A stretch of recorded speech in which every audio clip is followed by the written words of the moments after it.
pai é maior que o filho? Uma refutação à explicação de Geisler. Você já leu João capítulo 14, versículo 28? Jesus diz com todas as letras: o pai é maior do que eu. Simples, direto, inconfundível. Mas como essa frase se encaixa na doutrina da Trindade, que afirma que o Pai, o Filho e o Espírito Santo são todos igualmente Deus, coiguais e coeternos? Será que Jesus estava apenas falando de sua função enquanto estava na Terra? Será que ele continuava sendo igual ao Pai em essência, mas só estava temporariamente numa posição inferior?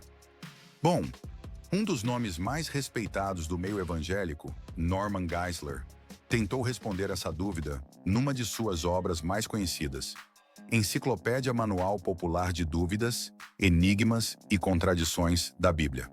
E é justamente essa explicação, com o devido respeito, que vamos examinar agora. Faremos com base nas escrituras, na lógica e até na gramática grega. Não é nada pessoal. Pelo contrário, admiramos o trabalho de Geisler, especialmente em sua defesa da existência de Deus e da inspiração das Escrituras.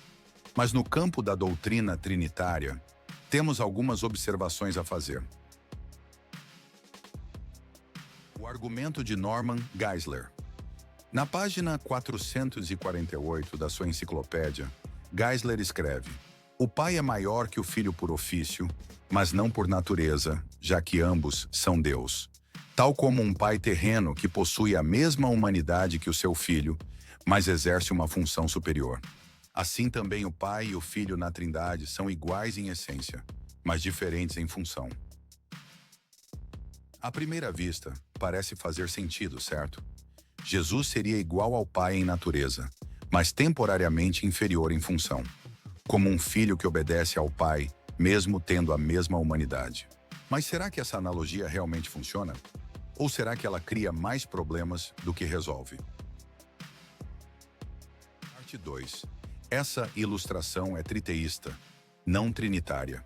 Vamos analisar a analogia. Geisler compara o pai e o filho divinos a um pai humano e seu filho. Ambos têm a mesma natureza, são humanos, mas um está acima do outro em função. Parece justo, né? Mas aqui está o primeiro grande problema. Essa comparação sugere dois seres distintos, não duas pessoas em um mesmo ser divino. No trinitarianismo, não existem três seres. Existe um único ser, Deus, em três pessoas. O Pai e o Filho não existem como indivíduos separados, mas compartilham a mesma essência divina, de forma indivisível. Então, pense comigo. Se o Pai é mais do que o Filho, mesmo só em função, e se ambos são pessoas no mesmo ser divino, como possível haver hierarquia interna dentro do próprio ser de Deus? Mistério, né? Mas veja bem, na comparação humana, temos dois seres distintos. Na Trindade, isso não é permitido. O argumento de Geisler, sem querer, rompe com a própria doutrina que tenta proteger.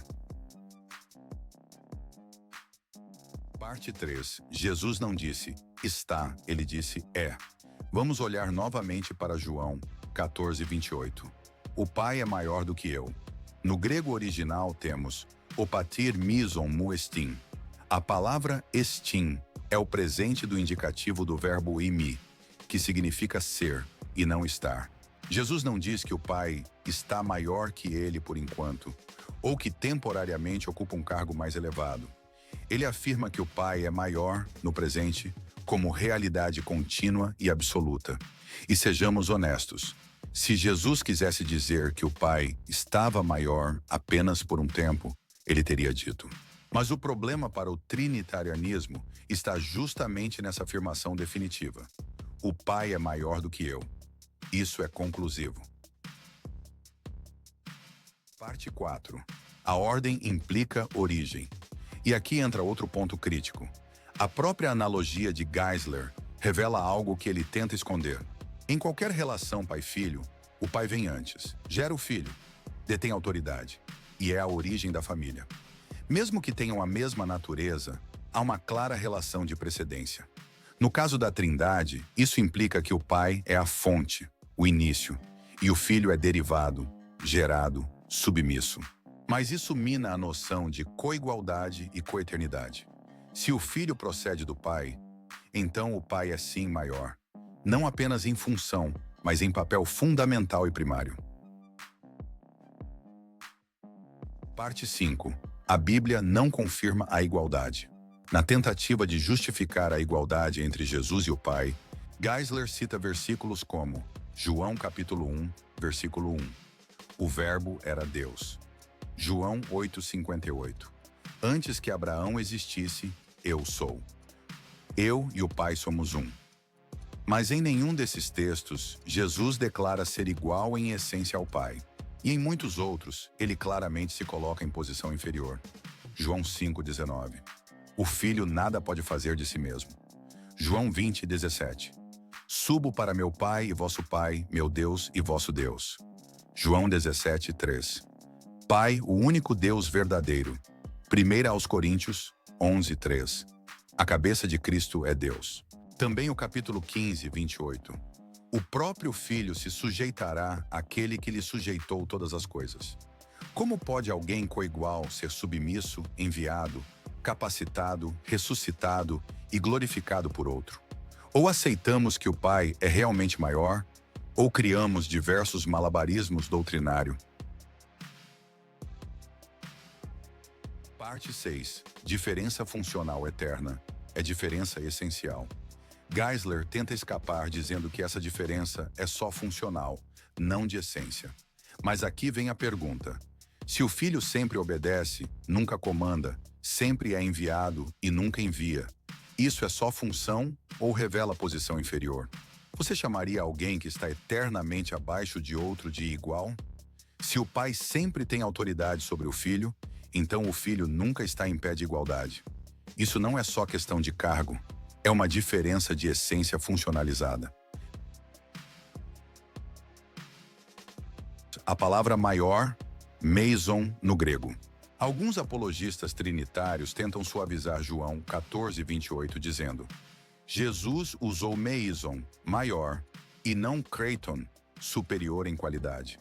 Então ele falava de função, não de essência. Mas isso é um truque sem base textual. A palavra meison pode sim indicar superioridade absoluta, e vamos provar. João 10:29. O Pai é maior do que todos. Deus jurou por si mesmo, pois não havia ninguém maior, meison, por quem jurar. Ou seja, o termo não é limitado a cargos ou funções. Se você é maior do que todos, isso não é apenas funcional. É uma questão de posição absoluta. E lembre-se, se Jesus quisesse expressar uma condição transitória, ele poderia usar construções com ginomai, se tornar, ou partículas como arti, agora, pros kairon, por um tempo, etc. Mas ele não usa nada disso. Ele simplesmente afirma: o Pai é maior do que eu. Conclusão.